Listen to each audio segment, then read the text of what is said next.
Hi everyone, welcome to NBC4i.com and the first installment of the 2019 season of the Gridiron Nation Online. I'm Jerod Smalley, joined by Coach Bill Conley, former Ohio State assistant coach. Will take you through the entire season this year, every Wednesday, I think, from now on. This week it's Thursday. Next week it's Wednesday. We're working on the schedule.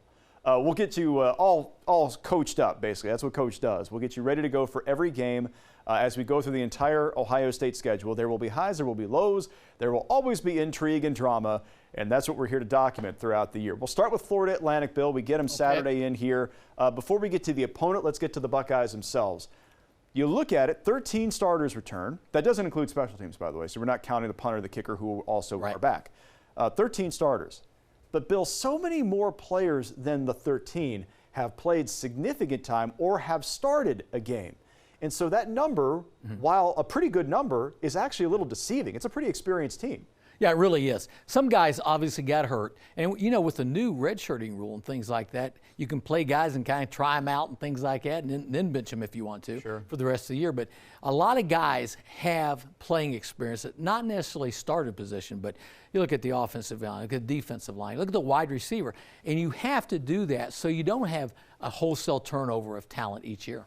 When you look at the quarterback is where I think the questions lie. And that makes a lot of sense because Justin Fields never started a game in college football, even though he played last year as a freshman at the University of Georgia. He's the second highest rated recruit ever at Ohio State, only behind, I think, Terrell Pryor. I think that's it in terms of ratings out of high school. So the kid is legitimately immensely talented, but he is inexperienced. Ryan Day has documented that quite a bit in preseason camp. But in terms of the high side, if you're looking for the potential, it is wildly high, it appears, for Justin Fields. Oh, he's a great athlete, dual threat guy. And, you know, he has experience at Georgia. He played a lot last year as a backup, but the thing about it is getting used to the Ohio State system. Yeah. He hasn't played our system.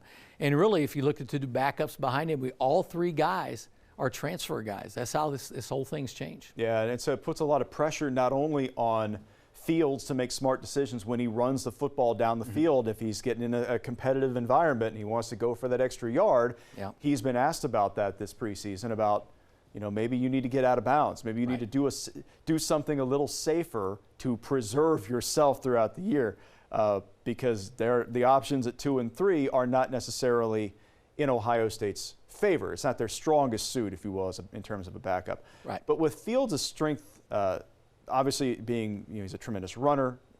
He has played college football before, but he hasn't played at this level in this manner before. How is he throwing the football, Bill? Well, he throws the football very well. The question will be, how's he do it in the heat of battle? Yeah. You know, the great thing about quarterbacks, the great quarterbacks are great decision makers. And what I mean by that is they know when to throw the ball, when to tuck the ball and run with it, and what to do with the ball. Some say, you got to throw it away. So that's what we have to find out. How good of a decision maker is he? Yeah. And the one thing that young quarterbacks have a tendency to do is hold on to the ball too long. And you want to make sure you don't do that or throw late, especially late across the middle. Yeah, that's a big problem. And obviously, you know, early in the season, you can expect some mistakes to happen like that. Early in this camp, Ryan Day said that was a thing that had happened in camp where he was throwing into traffic a lot, and perhaps it was part of the hesitation in naming Fields the starter, just to make sure he could pick things up. Past 2 weeks, judging by Ryan Day's reaction and the coaching staff's reaction, they feel really good about where he's developed. So that's the quarterback position. You mentioned a moment ago receivers. And I wanted to get into that for a second because they lost 3 senior captains. I don't know how you get better. And they were 3 really good, like 3 NFL quality receivers in that same, it was just this flukish situation that came together and was perfect for Ohio State last year. That's why they've thrown 90 touchdown passes the last 2 years, because those 3 guys were a part of the program. They're all gone now. KJ Hill is as reliable receiver as there is in America, and he is back, and he is the leader of that group. But they have some young talent, Bill, that I'm not sure people realize how good that core could be. It is, again, a little inexperienced, but when you look at the capabilities there, they're very high. Yeah, you take a guy like Chris Olave. Yeah. I mean, he's a guy, when he touches the ball, it can be a big play. It could be a touchdown. You know, he gets those very important YAC yards, YAC, Y-A-C, yards after catch. And he's a guy that can turn a little reception into a big play, a touchdown even. He turned the Michigan game around last year. Absolutely. Blocked the punt in addition to 2 touchdowns. And we saw one guy grow before our eyes last year, and that's Ben Victor. Yes. And he's back, big, tall target. Again, reliable hands. Not necessarily the breakaway speed that some of the other guys have, but he's a big target for our quarterbacks. And really good in the red zone. Absolutely. That's for sure. You can throw it up. Throw the fade. Throw the fade. And it works pretty well. We'll stay at receiver for a second here because there are two freshmen who have really impressed in camp. One of them is no surprise at all. Garrett Wilson couldn't have more stars than he did in high school out of Lake Travis, where Baker Mayfield went to high school and so many great NFL players went. That's his traditional high school program, and he has done nothing but impress everybody since he got here. He was here in the spring. He caught a touchdown in the spring game. It was a beautiful catch. He is immensely talented, but he's small. And he has to develop as a blocker. The whole package has to come along. But him and Jamison Williams, the other receiver they got, that was a high-profile guy, bigger target, in fact, they really think those two guys are going to play a lot as freshmen. Well, and also, especially think the early part of the season.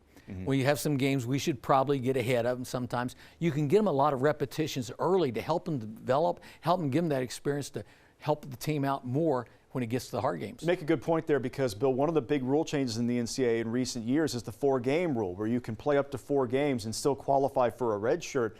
And it seems like the pressure's on the coaches in these early season scenarios where you might be playing an opponent that you could outclass a little bit to get guys in the game, even if you're going to redshirt them, because you know that experience is so valuable for them moving forward. Yeah, and for the players, it's like a tryout. Yeah. This is your tryout. Right, this is your chance. Show us how far you've come. Yeah. Are you mature enough to handle the situations? And like you said, it's very important. The biggest issue that usually wide receivers and running backs have coming out of high school is how well do they block. Yeah. Because you got to be a good blocker at the college level, especially a big school like Ohio State.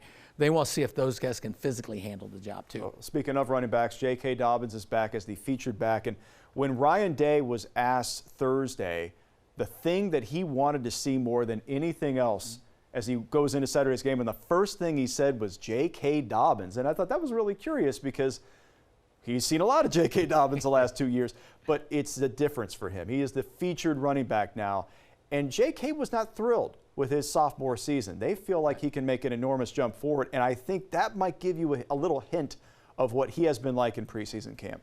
Yeah, I know he wants to, and he's expected to carry the ball about 20, 25 snaps per game. That's a lot. And you have to have somebody come in there and give him a blow once in a while. Yeah. But I tell you what, he's a guy that arguably has a shot at winning at the Heisman. He's that type of guy. He can put up those types of numbers if he gets the opportunity. And the great thing about it, he's got a great supporting cast in front of him with the big offensive line we have. Let's talk about that group right there. So again, we mentioned the whole returning starter thing, right? There is one returning starter on the offensive line. That's Thayer Munford. That's also a lie because it's not true. A bunch of guys who have started are coming back. It's just the way that you calculate that year to year. That's not the case. But when you think about Wyatt Davis at right guard, he started both the Big Ten title game and the Rose Bowl last year. At right tackle, Brandon Bowen is back. Brandon Bowen was a starter 2 years ago at guard when he broke his leg.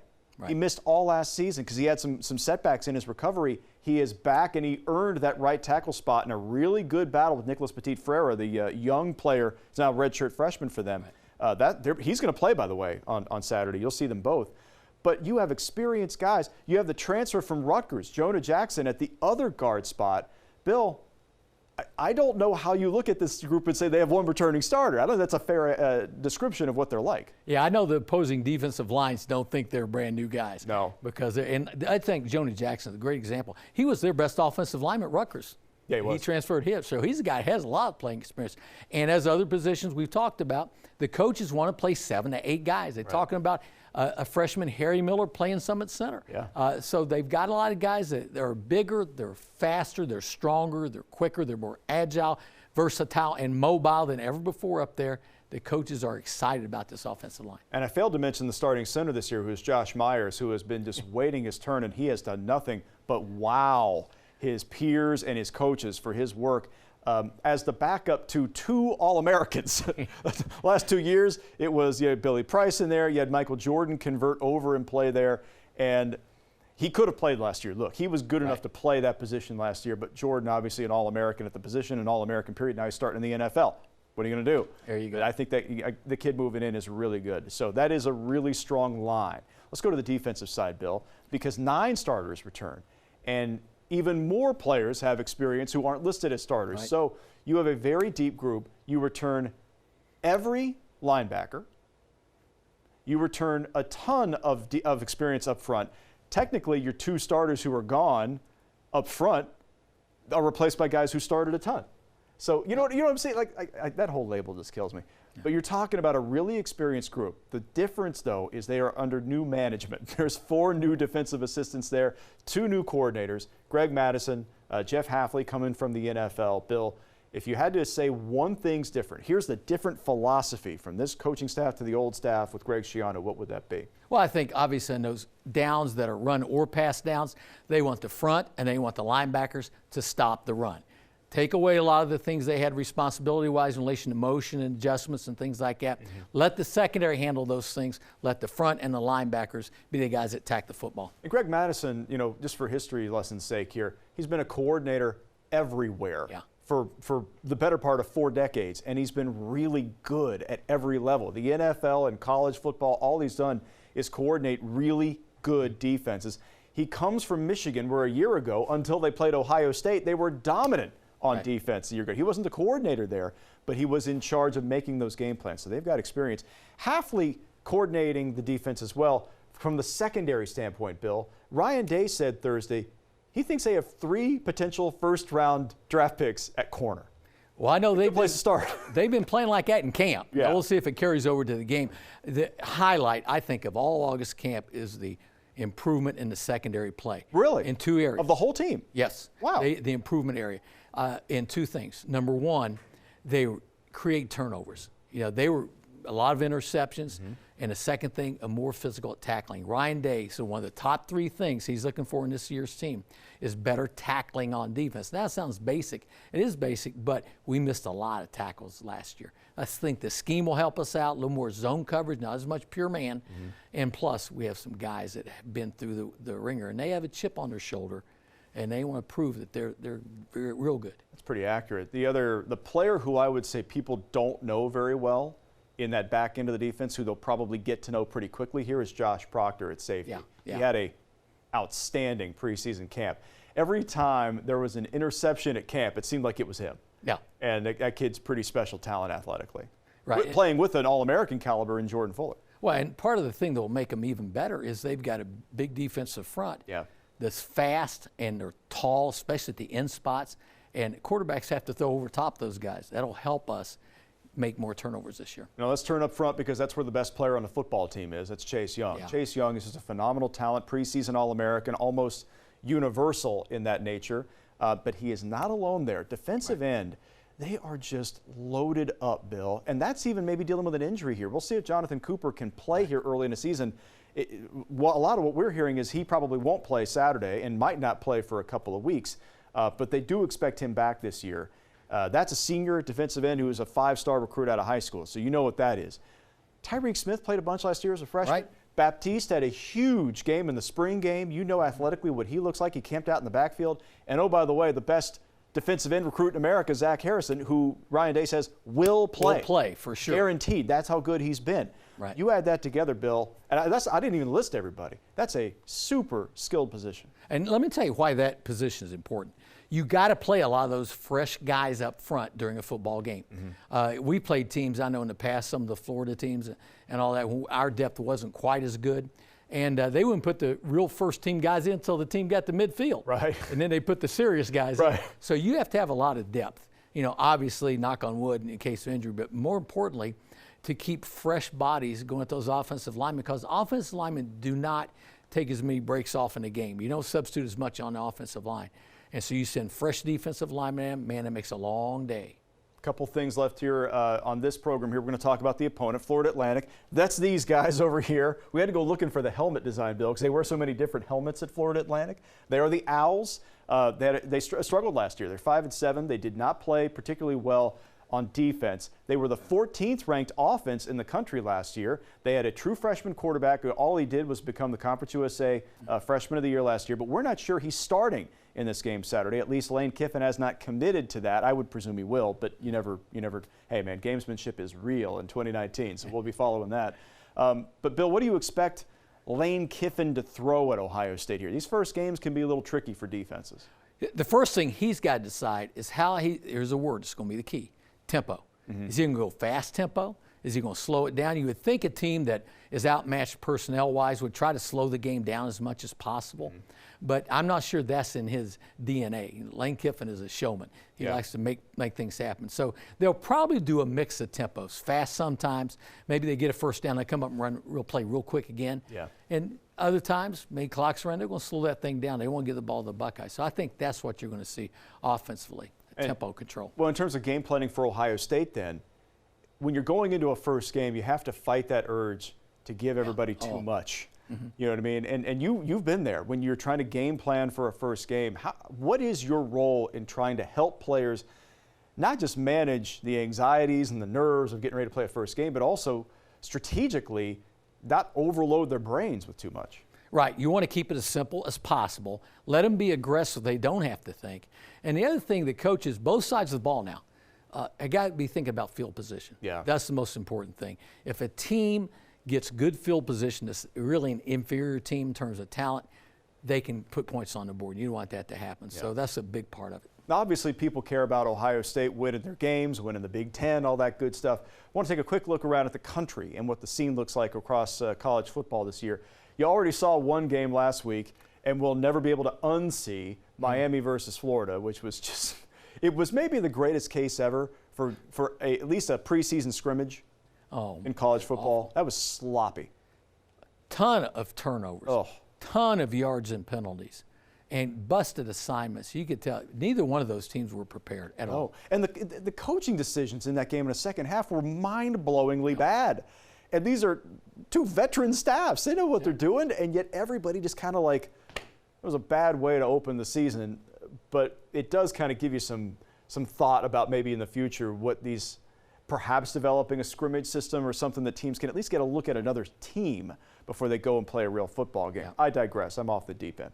College football across the country this year, the same old contenders are there. Obviously, Clemson returns everybody. Great, well, not everybody, but they return the great offensive talent they've got there. The quarterback, the running back, Trevor Lawrence might be the Heisman front runner. Alabama obviously returns Tua and so much talent in the Crimson Tide. But it's a little more wide open, I think. You're talking about Georgia's not exactly – Georgia has a veteran quarterback, but they're not exactly – they're coming off a bad loss in their bowl game at the end of last year. Ohio State's right there. You look at the contenders across the country, what's Michigan going to be like? What's your thought about Michigan as they go into the season? And is this the year they can finally get past these guys? Well, I think there's a big question mark. A lot of people like their talent. They're getting better skilled players than they have had in the last few years. But I think it would have to think there's a ton of pressure on Harbaugh out there. I mean, they're not going to say that. They'd love to see him succeed, but you can't keep losing to arch rivals every year. And last year they got beat bad. Yeah, and it was – I think this year is their opportunity, right? They look at it. They're going to have Ohio State in their building. They're changing their offense. They want to be more up-tempo. They were very methodical, as you'll recall, watching them a year ago. It was an I-formation, pro-style offense that, frankly, didn't I mean, now, look, they scored 30 points on Ohio State, but a lot of teams did. And not to insult. I mean, they just kind of did what other teams did. The problem was when push came to shove, they got shoved down physically. And the toughness wasn't quite there for Michigan a year ago. That's my curiosity. If they can display that, and their head coach obviously is a big factor in that. He's got to set that standard of what they want to be about, and the fact they want to be a national contender. They got to beat Ohio State to do that. Yeah, that's huge amount of pressure. Yeah. Huge amount of pressure. Starting really early in the season and then going all the way through. Yeah, no doubt. Let's look elsewhere across the league in terms of games that Ohio State's going to play down the line. End of September, they go to Nebraska. And Nebraska was given by many voters a preseason top 25 vote despite winning 4 games last year, which is very, very weird. I actually read an article about that today about so much credibility for Nebraska, a team that hadn't done very much. But returning quarterback proved a lot last year as a freshman. He got beat up a little bit, and then he started to throw some punches. And Martinez might be the reason that Nebraska could give Ohio State some problems there at the end of September. I think the thing that's really helped Nebraska out, Jerod, the last couple of years, they're doing a better job of recruiting. They've expanded their net. And, you know, it's not the old days where you get 88 free guys from Nebraska that are on alumni scholarships. Right. Go out. But they've done a good job getting better skilled athletes. You know, Nebraska's known for their toughness, especially on the offensive line, to talk about defense, linebacker play. But now they've realized you got to go out and get some skilled players to have a chance to win it all. No doubt. That's a huge factor in it. Then obviously down the line, you get Penn State coming up. Penn State's had their issues. They just named a starting quarterback. Michigan State coming up down the line. Those games will be in Columbus this year, so that helps Ohio State. And as you view the league overall, is there somebody out there that you think you might want to keep an eye on that maybe isn't on that first page of the leaderboard, if you will? The team that I think is going to be better this year because they've improved their recruiting also, and I know they're really excited is Michigan State. Yeah. And they're in a point they got to prove some things too, because they have not been very productive offensively the last few years. And they've got to put some points up. Well, number one, that to your point perfectly. Number one defense in the country several times. Number one against the run. Didn't play very well in big games because they couldn't score. Right. And that's been a huge issue. But their quarterbacks are back, and that gives them some comfort. But those quarterbacks were not very good at a lot of the time last year. So. Well, it's like Coach Cooper used to say. When they were playing a team, have a lot of guys back, and we've been beating them all along. He says, I hope those guys never graduate. That's right. I hope hope they're on their 9th year of their scholarship. Coach, glad to see you. Thanks for coming back. Going to be a great season ahead. Again, catch us next week. We'll break down the Florida Atlantic presumable victory. We'll see. Buckeyes have won, let's see, how many? 33 straight. There you go. Season openers at home. I think back to Penn State, right? 1978 was the last time. I think that's right. That could be right. Yeah. 1 year before I was born. Oh, sad. Yeah, about 5 years before I was born. That's exactly. We're pretty much the same age, man. Thanks so much for watching us here at NBC4i.com. Come check us out next week for more of the Gridiron Nation. We'll see you.